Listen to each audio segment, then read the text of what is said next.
Hello students, today we are going to discuss next point or last point from the topic human nutrition. As far as this topic is concerned, it is absorption, assimilation and digestion.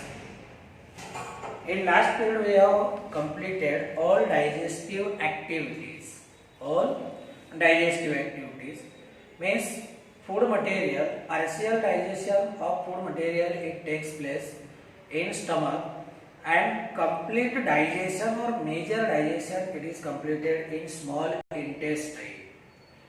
As far as the digestion process is concerned, see here we can say that when carbohydrates these are digested, carbohydrates they are converted into simple form like glucose and fructose.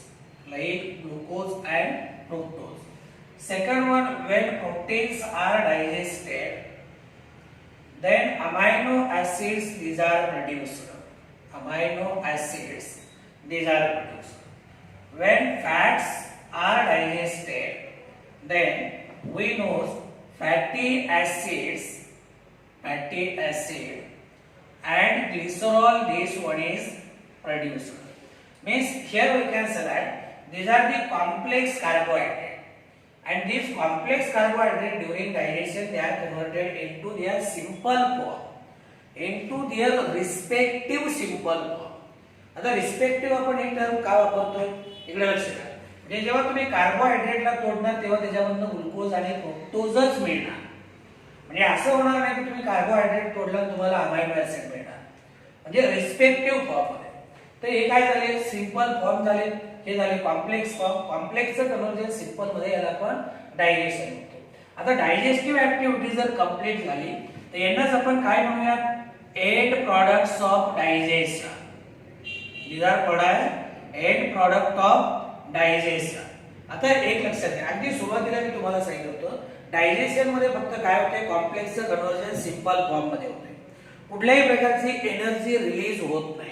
मग आता हे जे डायजेशनचे end products आहेत these are given into blood and lymph. म्हणजे elementary canal मधून यांना blood किंवा lymph मध्ये ट्रान्सपोर्ट केलं तर या प्रोसेसला आपण काय म्हणतो दॅट इज कॉल्ड ॲब्सॉर्प्शन. म्हणजे just imagine say suppose this one is our small intestine. या स्मॉल इंटेस्टाइन मध्ये इथं ग्लुकोज आहे, फ्रुक्टोज आहे, इथं अमायनो ऍसिड्स आहे, इथं फॅटी ऍसिड आहे, इथं ग्लिसरॉल आहे. मग आता समजा एक ब्लड वेसल असेल किंवा लिम्फ वेसल आहे. मग हे जे म्युकोसा आहे इंटेस्टाइनल म्युकोसा याच्यामधनं काय होते हे सिंपल कंपाऊंड किंवा एंड प्रोडक्ट्स कुठे दिले एलिमेंटरी कॅनल मधनं ब्लड वेसल मध्ये दिले. कुठे दिले ब्लड वेसल मध्ये दिले आणि नंतर मग काय केले जाते प्रत्येक बॉडी सेलला सप्लाय केले जाते. मग स्मॉल इंटेस्टाइन किंवा एलिमेंटरी कॅनल मधनं ब्लड वेसल मध्ये दिले म्हणजे ब्लड मध्ये किंवा लिम्फ मध्ये दिले. या प्रोसेसला म्हणायचं ॲब्सॉर्प्शन. काय म्हणायचं it is called absorption. Sequence लावून घ्या बरं का. काय सांगितलं एक सगळे कॉम्प्लेक्स कार्बोहायड्रेट आहेत हे त्यांच्या सिंपल फॉर्म मध्ये कन्वर्ट केले. म्हणजे ऍक्च्युअली हे काय झाले एंड प्रोडक्ट्स ऑफ डायजेशन. आता इथून पुढे यांना आपल्याला आणखी स्मॉलर मॉलिक्यूल मध्ये तोडता येणार. मग हे एंड प्रोडक्ट काय केले ब्लड किंवा लिम्फ मध्ये दिले. ह्या प्रोसेसला म्हणायचं किंवा ब्लड किंवा लिम्फ मध्ये ऍब्सॉर्ब केले याला म्हणायचं ऍब्सॉर्प्शन. आलं लक्षामध्ये याला म्हणायचं ऍब्सॉर्प्शन. मग ऍब्सॉर्ब केलेले हे जे मटेरियल्स आहेत हे सेल पर्यंत जातात, टिश्यू पर्यंत जातात, प्रोटोप्लाझमचा भाग होता त्याला म्हणायचं असिमिलेशन म्हणजे युटिलायझेशन. आलं लक्षामध्ये.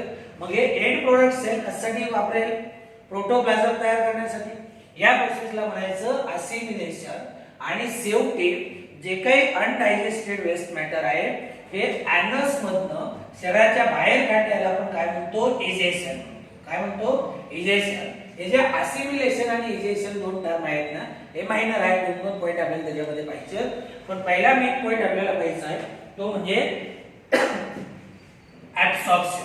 मग लक्षात आलं ना जे एंड प्रोडक्ट्स आहेत हे एंड प्रोडक्ट्स काय करायचंय, ब्लड किंवा लिम्फ मध्ये ट्रान्सपोर्ट करणे, that is called as absorption. याला आपण शोषण म्हणतो. काय म्हणतो? शोषण. म्हणजे एलिमेंटरी कॅनॉल मधून काय केलं जातं, ते ब्लड किंवा लिम्फ मध्ये शोषून घेतले जातात.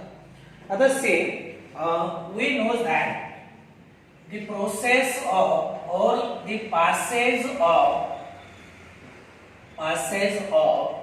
end products of digestion, passage of end product of digestion through mucosal lining of elementary canal. Mucosal lining of elementary canal into blood and lymph. This process it is called absorption. काय म्हणतात त्याला? It is called as absorption. जे आता मी तुम्हाला सांगितलं ना की passage of end product. End product आपण कुठले पाहिले? जसं पहिले कार्बोहायड्रेटचे एंड प्रॉडक्ट ग्लुकोज आणि फ्रुक्टोज, प्रोटीनचे एंड प्रॉडक्ट अमायनो ऍसिड, फॅटचे एंड प्रॉडक्ट फॅटी ऍसिड आणि ग्लिसरॉल. मग हे जे डायजेशनचे एंड प्रॉडक्ट्स आहेत, म्युकोसल किंवा म्युकोसा मधनं ब्लड किंवा लिम्फ मध्ये पास करणे, that is called as absorption. आता तुम्हाला म्युकोसा माहिती आहे का नाही? म्युकोसा काय आहे? ही इंटेस्टाईनची इनर मोस्ट लेयर आहे.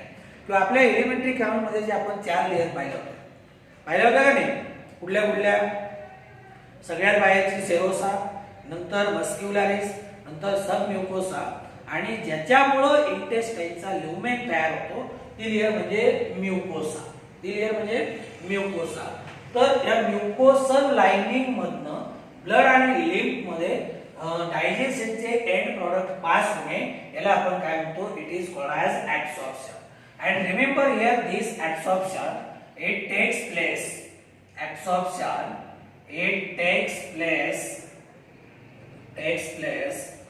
by various ways. For example, it may takes place by simple diffusion. It may takes place by osmosis. It may occur through facilitated transport, or it may takes place by active transport. आता बघ कुठल्या पद्धतीनं elementary canal मधनं food material blood किंवा lymph मध्ये absorb केलं जाऊ शकतं.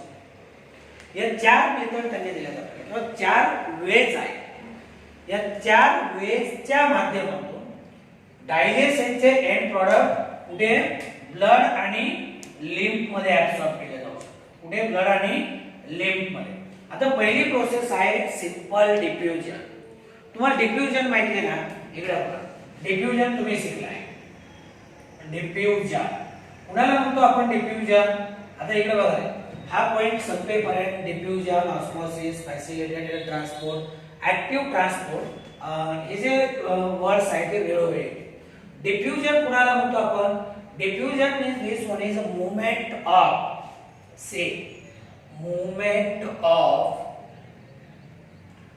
Ions, atoms or molecules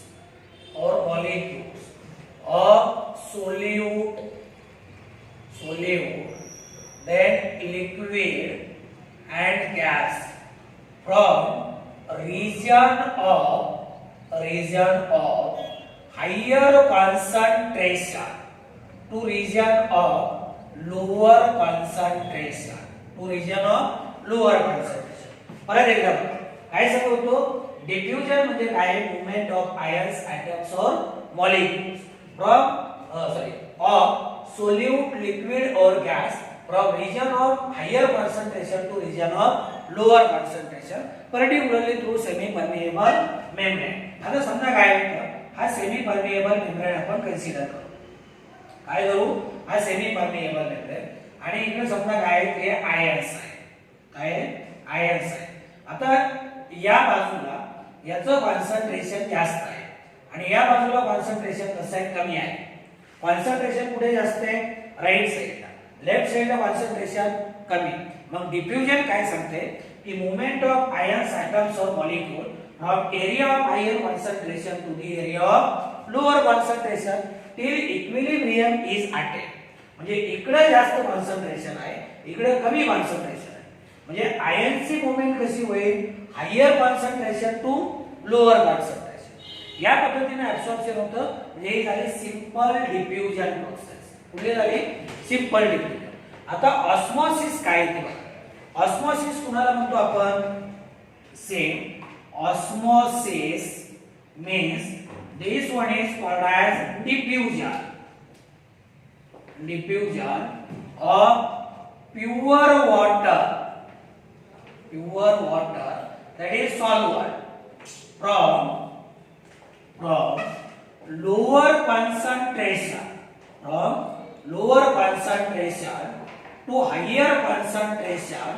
This one is called as osmosis. आता ऑस्मोसिस मध्ये आपण फक्त काय करतोय वॉटर बद्दल. हे प्युअर वॉटर म्हणजे सॉल्व्हेंट म्हणजे diffusion of pure water. Diffusion आता इथे समजा आपण वॉटर घेतले pure water. Diffusion of pure water from region of lower concentration to region of higher concentration it is called as osmosis. म्हणजे some substances they are also absorb by osmosis process. हे झाली osmosis. पहिले झालं simple diffusion. तिसरं बघा फॅसिलिटेटेड transport. काय फॅसिलिटेटेड transport. आता बघा समजा हा सेमी परमिएबल मेम्ब्रेन आहे.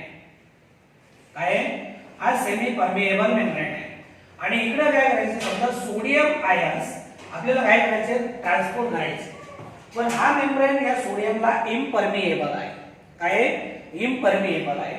म्हणजे इथं काय करेल हा समजा प्रोटीन मॉलिक्यूल आहे. प्रोटीन मॉलिक्यूल मग सोडियम काय होईल या प्रोटीनला इथे असा बाइंड होईल. काय होईल बाइंड होईल आणि हा प्रोटीन काय करेल याला इकडे नेऊन सोडेल. आलं लक्षामध्ये इकडे नेऊन सोडेल. याला म्हणायचं फॅसिलिटेटेड ट्रान्सपोर्ट. म्हणजे सोडियम आयन ट्रान्सपोर्ट करण्यासाठी त्याला कुणी मदत केली या कॅरियर प्रोटीनने. म्हणजे त्याला ट्रान्सपोर्ट करण्यासाठी फॅसिलिटी अवेलेबल करून दिली का नाही. That is called as facilitated transport. म्हणजे एखाद्याच्या मदतीने तो पुढे काय झालाय पास झालाय. काय झालाय पुढे पास झालाय. म्हणजे असं समजा एखादं आपण एक्झाम्पल बघूया की एखाद्या नदीला पूर आलाय आणि 8-9 वर्षाचं लहान मुलं त्याला नदी पास करता येत नाही. मग एखाद्या मोठ्या व्यक्तीच्या खांद्यावरती बसून तो काय करणार नदी क्रॉस करणार. म्हणजे त्याचं ट्रान्सपोर्ट कसं झालं फॅसिलिटेटेड. कुणाच्या तरी मदतीने त्याला काय केले पुढे ट्रान्सफर केले. त्याला म्हणायचं फॅसिलिटेटेड ट्रान्सपोर्ट. आता मी तुम्हाला सांगितलं की या मेम्ब्रेन मधून समजा सोडियम आयन पास होऊ शकत नाही. पण याला कोण घेऊन गेले कॅरियर प्रोटीन. म्हणजे कॅरियर प्रोटीनची फॅसिलिटी त्याला अवेलेबल झाली. That is called as facilitated transport आणि ऍक्टिव्ह ट्रान्सपोर्ट. आता एखाद्या ठिकाणी जर समजा एखाद्या घटकाचं कॉन्सन्ट्रेशन कमी आहे मग जिकडं कॉन्सन्ट्रेशन कमी आहे तिकडून जास्त कॉन्सन्ट्रेशन असणाऱ्या घटकाकडे जर त्याला ट्रान्सफर करायचं असेल तर त्याला एनर्जी लागते. काय लागते एनर्जी. जिकडे लोअर कॉन्सन्ट्रेशन आहे लोअर कॉन्सन्ट्रेशन कडनं हायर कॉन्सन्ट्रेशन कडे जर ट्रान्सफर करायचं असेल तर काय लागणार एनर्जी. मग एनर्जी युटिलाइज केली तर त्याला म्हणायचं ऍक्टिव्ह ट्रान्सपोर्ट. काय म्हणायचं ऍक्टिव्ह ट्रान्सपोर्ट. मुद्दा एवढा आपला एवढाच मुद्दा आहे की जे काही डायजेशनचे एंड प्रोडक्ट्स आहेत हे इंटेस्टाईन मधनं किंवा एलिमेंटरी कॅनॉल मधनं कुठे जायचे आपल्याला एकच लक्षात ठेवा. डायजेशनचे एंड प्रोडक्ट एलिमेंटरी कॅनॉल मधनं आपल्याला जायचे ब्लड आणि लिम्फ मध्ये. मग आपल्याकडे कुठल्या कुठल्या मेथड्स अवेलेबल आहे कुठल्या पद्धती आपल्याकडे अवेलेबल आहे का ज्याच्यामधून आपण त्यांना ब्लड आणि लिम्फ मध्ये ट्रान्सफर करू शकतो. तर एक आहे सिंपल डिफ्युजन, दुसरी मेथड आहे ऑस्मोसिस, तिसरी मेथड आहे फॅसिलिटेटेड ट्रान्सपोर्ट आणि चौथी जी आहे that is called as active transport. चौथी कुठले active transport. Then next point, that is about 90% absorption. 90% absorption takes place in small intestine, and rest of absorption it takes place in mouth, then stomach and large intestine. आता हे तिन्ही मुद्दे तुम्हाला काय झाले clear आहे. मेजर ऍब्सॉर्प्शन कुठनं होतंय, ज्याला आपण मोस्ट ऑफ ऍब्सॉर्प्शन म्हणूया, कुठे होतंय ते स्मॉल इंटेस्टाइन. म्हणजे जेवढे काही डायजेशनचे एंड प्रोडक्ट आहेत बहुतेक करून सगळे कुठनं काढून घेतले जात आहेत, स्मॉल इंटेस्टाइन मधून. आणि उरलेलं थोडंफार जे काही ऍब्सॉर्प्शन आहे ते काही माउथ मधनं होतं, काही स्टमक मधनं होतं आणि काही लार्ज इंटेस्टाइन मधनं. परत एकदा बघा, हा मुद्दा थोडा क्लिअर करून घ्या. मी काय सांगतो तुम्हाला, ऍब्सॉर्प्शन कुणाला म्हणायचं, एलिमेंटरी कॅनॉल मध्ये जे काही एंड प्रॉडक्ट आहेत डायजेशनचे ते आपल्याला कुठे द्यायचे, ब्लड आणि लिम्फ मध्ये. याला म्हणायचं म्हणजे एलिमेंटरी कॅनॉल मधनं ते ब्लड आणि लिम्फ मध्ये दिले दॅट इज म्हणायचं ऍब्सॉर्प्शन. आता ऍब्सॉर्प्शन कुठल्या मेथडने होतंय, सिंपल डिफ्युजनने होतंय, ऑस्मोसिसने होतंय, ऍसिडिकेटेड ट्रान्सपोर्टने होतंय, ऍक्टिव्ह ट्रान्सपोर्टने होतंय. आता नेमकं कुठे ऍब्सॉर्प्शन होतंय, 90% absorption 90% absorption takes place in small intestine, and rest of absorption it takes place in mouth, in stomach as well as in large intestine. Now we will see absorption of nutrients. आता नेमकं काय काय आणि कुठे कुठे absorb होतंय हे आपल्याला पाहिजे. absorption of nutrients in elementary canal. आता हा मुद्दा लक्षात घ्या बघा, काय ऍब्सॉर्ब होते, कुठले न्यूट्रिएंट ऍब्सॉर्ब होत आहेत एलिमेंटरी कॅनॉल मध्ये आणि ते कुठल्या भागामध्ये ऍब्सॉर्ब ते आपल्याला पाहिजे. याच्यामध्ये पहिला पॉइंट बघा, same the absorption of part of glucose. Part of glucose म्हणजे एंटायर ग्लुकोज नाही. Absorption of part of glucose, then same amino acids and some electrolytes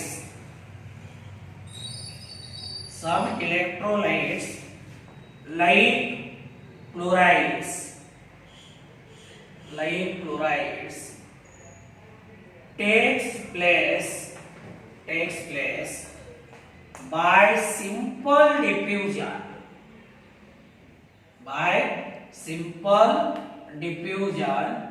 depending upon concentration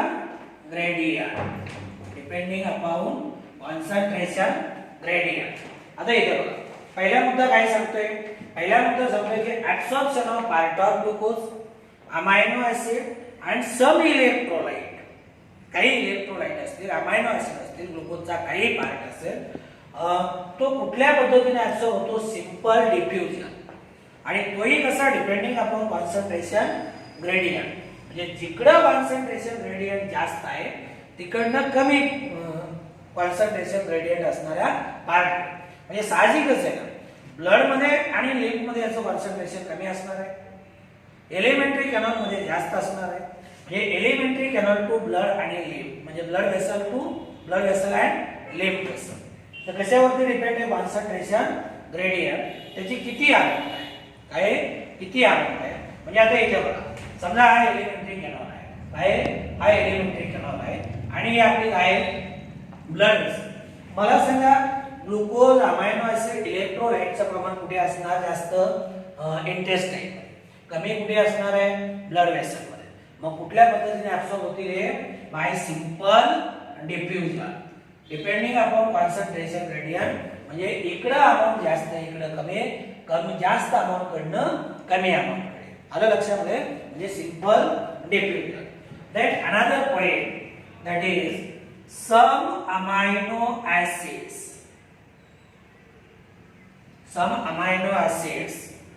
and or as well as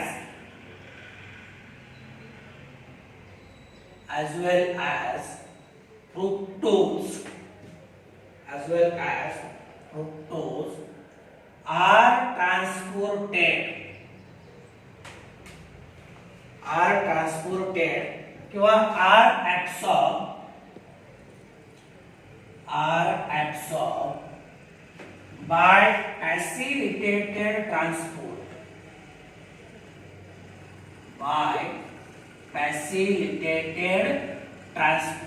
आता फॅसिलिटेटेड transport जेव्हा आपण म्हणतो तेव्हा यांना transfer करणारं कुणीतरी आहे. आलं लक्षामध्ये? ट्रान्सफर करणारं कुणीतरी आहे म्हणजे कॅरियर आयन्स असतात. काय असतात? कॅरियर आयन्स असतात. बघा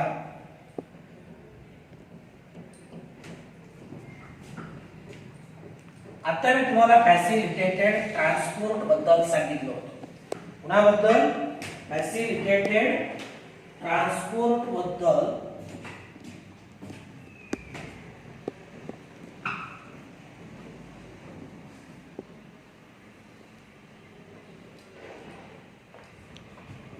पहिला मुद्दा क्लिअर करून घ्या. फॅसिलिटेटेड ट्रान्सपोर्ट म्हणजे ते स्वतः ऍब्सॉर्ब होत नाही. म्हणजे याचा अर्थ त्यांना ऍब्सॉर्ब करण्यासाठी किंवा एलिमेंटरी कॅनॉल मधून ब्लड आणि लिम्फ मध्ये घेऊन जाण्यासाठी कुणीतरी काय करणार? मदत करणार. म्हणून म्हणायचं facilitated transport means same in this method carrier ions like sodium brings about absorption. म्हणजे कॅरियर आयन्स काय करतात? त्यांना ऍब्सॉर्ब करण्यासाठी मदत करतात. म्हणजे कॅरियर आयन्सच्या मदतीने ते काय होत आहे? एलिमेंटरी कॅनॉल मधनं ब्लड मध्ये किंवा लिम्फ मध्ये पास होत आहे. याला म्हणायचं फॅसिलिटेटेड transport. Then say next point that is some ions these are absorbed against concentration gradient. आता एक लक्षात घ्या, अगेन्स्ट कॉन्सन्ट्रेशन ग्रेडियंट म्हणलं. अगेन्स्ट कॉन्सन्ट्रेशन ग्रेडियंट म्हणजे याचा अर्थ काय की जिकडं लो कॉन्सन्ट्रेशन आहे तिकडून त्यांचं ऍब्सॉर्प्शन कुठे करायचंय? हाय कॉन्सन्ट्रेशन कडे, लोअर टू हायर. आणि मग त्याच्या अगेन्स्ट जर असेल म्हणजे जिकडं कमी अमाऊंट आहे. आता बघा इथं समजा काय हा सेमी परमिएबल आहे आणि इथं हे आयन्स आहे, याचं प्रमाण कमी आहे. इकडे मात्र काय जास्त आहे. आता कमी कडनं जास्त कडे ट्रान्सपोर्ट करायचंय तो कॉन्सन्ट्रेशन ग्रेडियंटच्या अगेन्स्ट. कारण इकडे कॉन्सन्ट्रेशन जास्त आहे, इकडे कॉन्सन्ट्रेशन कमी आहे. मग अशा वेळेस जर ट्रान्सपोर्ट करायचं असेल तर काय लागणार? एनर्जी लागणार. म्हणजेच काय? से दिस process it requires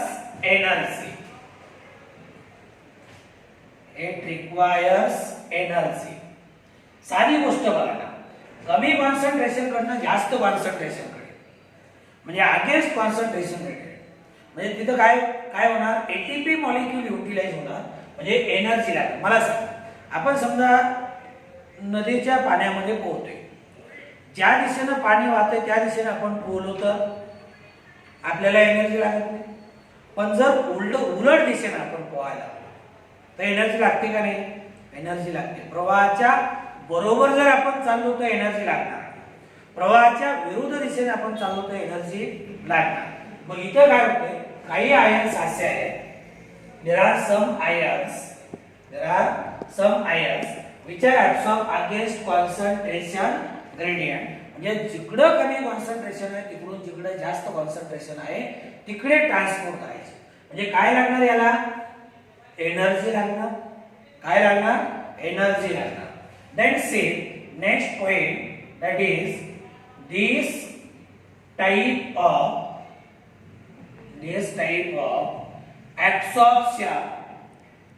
absorption of minerals like sodium ion is called active transport. It is called as active transport. म्हणजे कॉन्सन्ट्रेशन ग्रेडियंटच्या आगे जर समजा सोडियम आयनचं ऍब्सॉर्प्शन झालं तर त्याला काय म्हणायचं, ऍक्टिव्ह ट्रान्सपोर्ट. का, तर इथे एनर्जी लागली. आणि जर आपोआप ट्रान्सपोर्ट झाले तर that is called as passive transport. That is called as passive transport. Then next about that is water is absorbed along with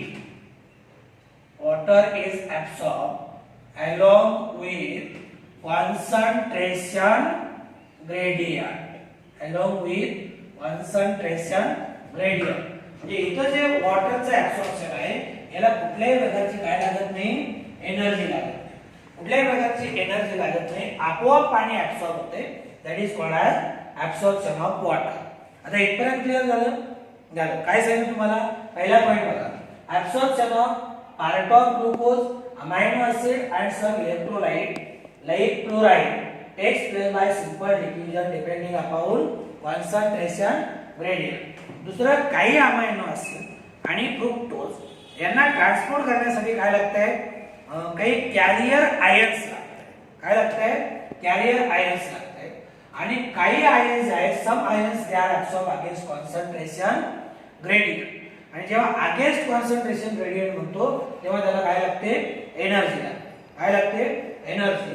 this type of absorption of mineral like sodium ions by using energy in the form of ATP, it is called as active transport. काय म्हणतात त्याला, active transport. आणि वॉटरचं काय होते, कुठल्याही प्रकारची energy utilise न करता ऍब्सॉर्ब होते. इथपर्यंत आलं. आता पुढे बघा, next point that is monoglycerides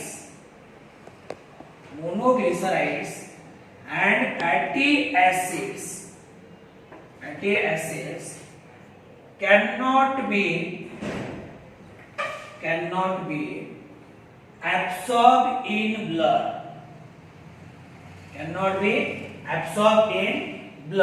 कारण हे काय होतं, ते जे म्युकोसा वगैरे आहे त्याला इम्परमेएबल आहे. म्हणजे त्याच्यामधनं पास होतात का म्युकोसा मधनं ब्लड वेसल मध्ये किंवा लिम्फ वेसल मध्ये, नाही. Monoglyceride and fatty acid can not be absorb in blood. आता हे जर ब्लड मध्ये ऍज इट इज ऍब्सॉर्ब होत नाही तर दुसरं कुठलं एखादं जुगाड पाहावं लागणार आहे ज्याच्या मदतीने हे काय होतील, ऍब्सॉर्ब होतील.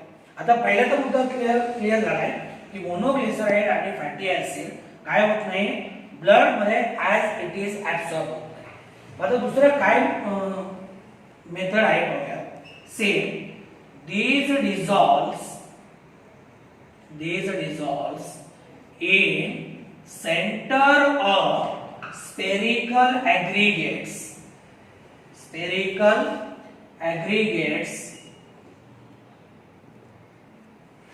formed by bile salts called micelles. आता बघा, ऍज इट इज ऍब्सॉर्ब होत नाही. मग सुरुवातीला काय होते, हे जे मोनोग्लिसराइड आणि फॅटी ऍसिड्स आहेत काय होत आहे, बाईल सॉल्ट पासून एक स्फेरिकल ऍग्रीगेट तयार होते. ज्याला की आपण काय म्हणतो, हे स्फेरिकल ऍग्रीगेट म्हणजे ड्रॉपलेट म्हणूया. हे असे ड्रॉपलेट्स तयार होतात. आलं लक्षामध्ये. आणि इथं कोण आहे, आतमध्ये समजा हे मोनोग्लिसराइड असतील किंवा फॅटी ऍसिड्स असतील, मोनोग्लिसराइड किंवा फॅटी ऍसिड. आता हे जे स्ट्रक्चर तयार झाले या ड्रॉपलेटला आपण काय म्हणणार, मायसेलिस. काय म्हणणार, मायसेलिस.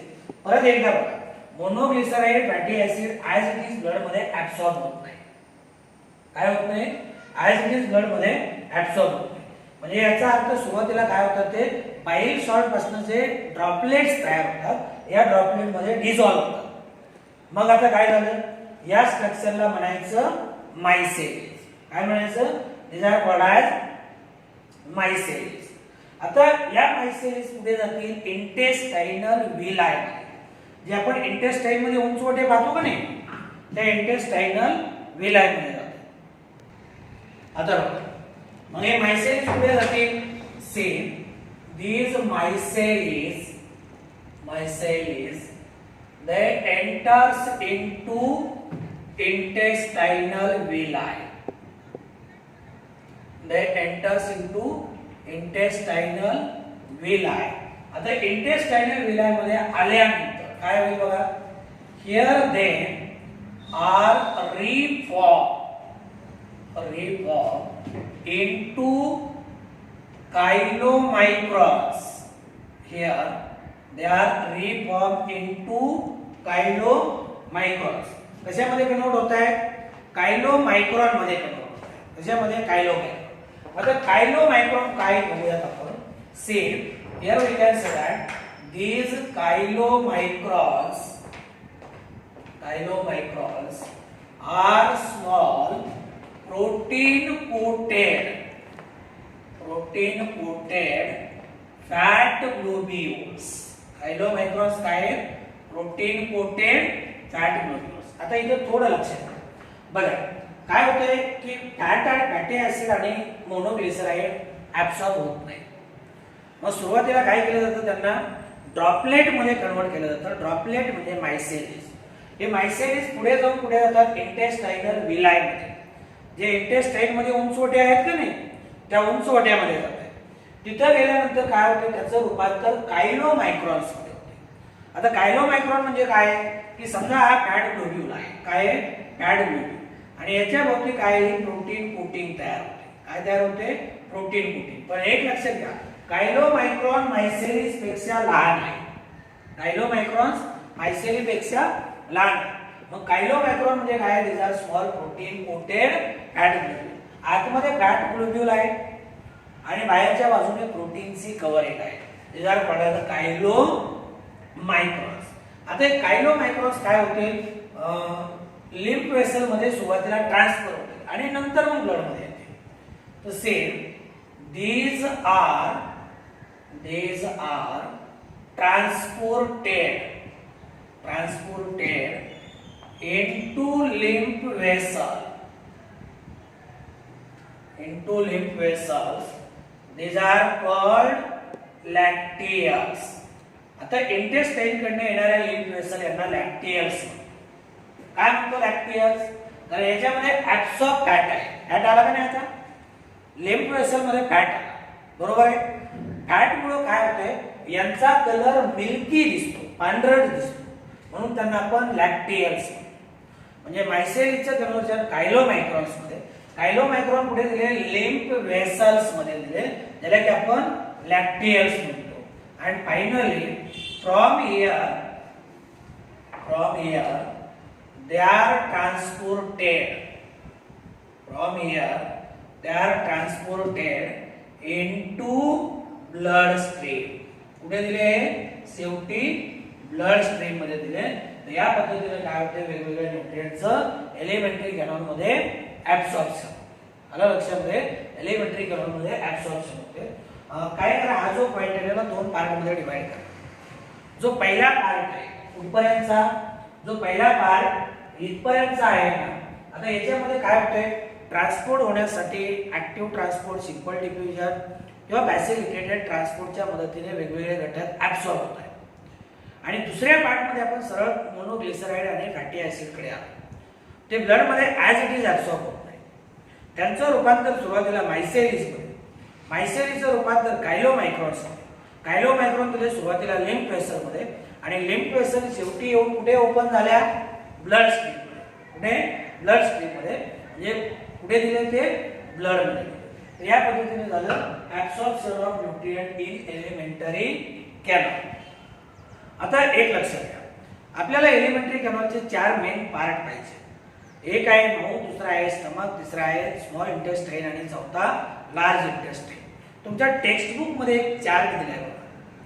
तो चार्ट आपल्याला काय करायचं, शेवटी थोडक्यामध्ये पाहायचा आहे. याच्यामध्ये पहिला पॉइंट आपल्याला पाहायचा आहे माउथ. म्हणजे माउथ मधनं नेमकं काय ऍब्सॉर्ब होते. कुठला पॉइंट पाहायचा पहिला माउथ.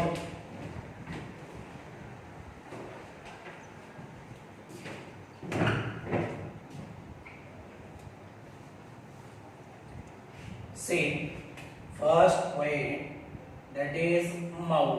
आता माउथ मधनं नेमकं काय. माउथ मध्ये मेजर ऍब्सॉर्प्शन होत नाही, पण थोड्याफार प्रमाणात ड्रग्स वगैरे काय होत आहेत ऍब्सॉर्ब होत आहेत. म्हणजे say here we can say that absorption takes place through mucosa of mouth and lower side of tongue into blood. काय काय ऍब्सॉर्ब होईल. For example some drugs like certain painkillers जे अंगदुखीच्या गोळ्या वगैरे असतात का नाही त्या. म्हणजे माउथ मध्ये काय ऍब्सॉर्ब होते. माउथ मध्ये एवढी ऍब्सॉर्प्टिव्ह ऍक्टिव्हिटी नाही. आलं लक्षामध्ये. Absorption takes place through mucosa of mouth. Mouth मध्ये जो म्युकोसा आहे तिथनं काही घटक ऍब्सॉर्ब होत आहेत आणि बाकीचे lower side of turn into blood. Blood म्हणण्यापेक्षा ब्लड कॅपिलरीज म्हणा. Into blood capillary. दोन ठिकाणावर एक म्युकोसा आणि लोअर साइड ऑफ टर्न. काय ऍब्सॉर्ब होते. पेन किलर काय केले जातात ब्लड कॅपिलरीज मध्ये घेतले जातात. दुसरा आहे stomach. Second that is stomach. आता बघा गॅस्ट्रिक म्युकोसा जो आहे तो मेजॉरिटी न्यूट्रिएंटला काय इम्परमिएबल आहे. काय इम्परमिएबल. मग जर तो इम्परमिएबल असेल ते न्यूट्रिएंट ऍब्सॉर्ब होतील का इथनं नाही. ते सरळ कुठपर्यंत जाणार. कुठपर्यंत स्मॉल इंटेस्टाइन पर्यंत. आता स्टमकच्या पुढचा भाग कुठला आहे small intestine. Means here we can say that gastric म्युकोसा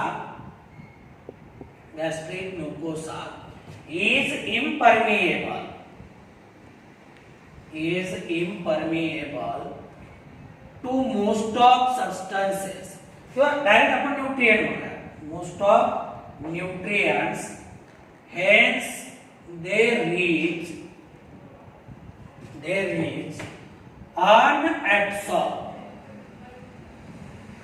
unabsorbed till small intestine. साधी गोष्ट आहे की जर समजा गॅस्ट्रिक म्युकोसा इम्परमिएबल असेल म्हणजे तो ऍब्सॉर्ब करू देणार नाही तर मेजॉरिटी न्यूट्रिएंट ऍब्सॉर्ब न होता कुठपर्यंत येतील स्मॉल इंटेस्टाइन पर्यंत. कुठपर्यंत स्मॉल इंटेस्टाइन. आता याच्यामध्ये काय बघा सम वॉटर किंवा इलेक्ट्रोलाइट्स काही ड्रग्स जसं की ऍस्पिरिन आहे अल्कोहोल कुठे काय होतात तेवढे ऍब्सॉर्ब होतात. However we can say that some water थोडीफार amount then some amount of electrolytes then alcohol दारू वगैरे alcohol and certain drugs like aspirin get absorbed in stomach. आता स्टमक मध्ये थोडेफारच काय होते थोडीफार वॉटरची अमाउंट म्हणा एक ठराविक इलेक्ट्रोलाइट म्हणा अल्कोहोलची थोडीफार अमाउंट आणि ऍस्पिरिन सारखे ड्रग काय होते स्टमक मधनं ऍब्सॉर्ब होते. मेजॉरिटी न्यूट्रिएंट ऍब्सॉर्ब होत नाही कारण गॅस्ट्रिक म्युकोसा काय आहे इम्परमिएबल आहे. आणि तो जर इम्परमिएबल असेल तर काय होऊ देणार नाही ऍब्सॉर्ब होऊ देणार नाही. हे दोन झालं माउथ आणि स्टमक. माउथ मधनं काय ऍब्सॉर्ब झालं एवढं लक्षात ठेवा. Some drugs like certain painkillers. Stomach मध्ये little amount of water some electrolyte alcohol some amount of alcohol and aspirin drug हे काय केले स्टमक मधनं ऍब्सॉर्ब. आता याच्यानंतर तिसरा पार्ट आपल्याला माहिती आहे तो म्हणजे स्मॉल इंटेस्टाईन. आता मेजर ऍब्सॉर्प्टिव्ह ऍक्टिव्हिटी तर स्मॉल इंटेस्टाईन मध्ये 90% ऍब्सॉर्प्शन कुठे होतंय? स्मॉल इंटेस्टाईन मध्ये. कुठे? स्मॉल इंटेस्टाईन मध्ये. आता नेमकं कसं होतंय आपल्याला माहिती आहे, म्हणजे नेमके कुठले घटक तिथनं ऍब्सॉर्ब होत आहेत? कुठनं? स्मॉल इंटेस्टाईन मधनं.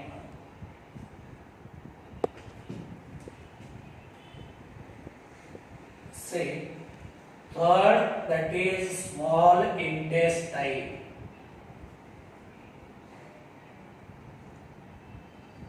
स्मॉल इंटेस्टाईन याच्यामध्ये जर आपण पाहिलं स्मॉल इंटेस्टाईन मध्ये तर say glucose, fructose, galactose, amino acids, mineral and water soluble vitamins they get absorbed. Means say here we can say that glucose, then fructose, galactose, then say amino acids, minerals, and water soluble vitamins. Water soluble vitamins gets absorbed in blood capillaries. In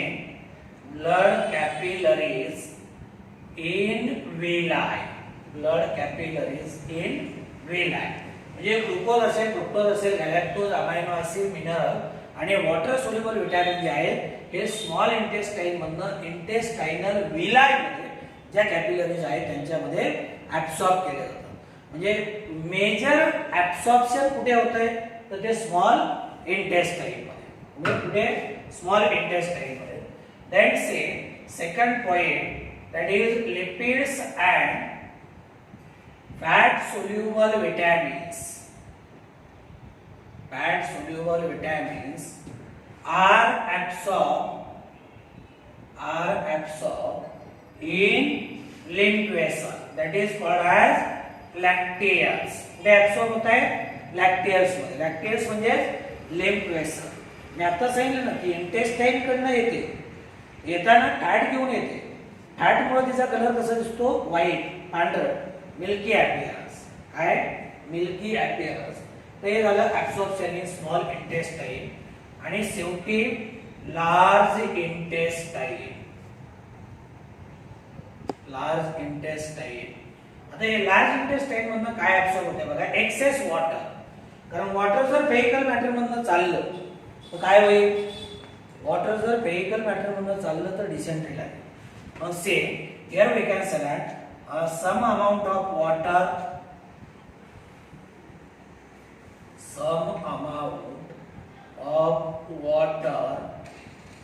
then electrolytes like sodium and chlorides, then drugs and some vitamins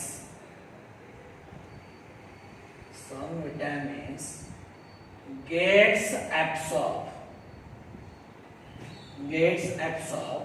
from large intestine. म्हणजे हा जो chart दिलाय ना actual तुम्हाला separate करून सांगितले किंवा mouth मधनं काय ऍब्सॉर्ब होतं, स्टमक मधनं काय ऍब्सॉर्ब केलं, स्मॉल इंटेस्टाईन मधनं काय ऍब्सॉर्ब केलं आणि शेवटी लार्ज इंटेस्टाईन मधनं एक्सेस वॉटर म्हणा, सोडियम क्लोराईड सारखे इलेक्ट्रोलाइट्स म्हणा, काही ड्रग्स म्हणा आणि काही vitamins they are absorb from large intestine. तर दिस इज अबाउट दी ऍब्सॉर्प्शन. नंतर पुढचा पॉइंट आपल्याला पाहायचा म्हणजे असिमिलेशन, इजेशन.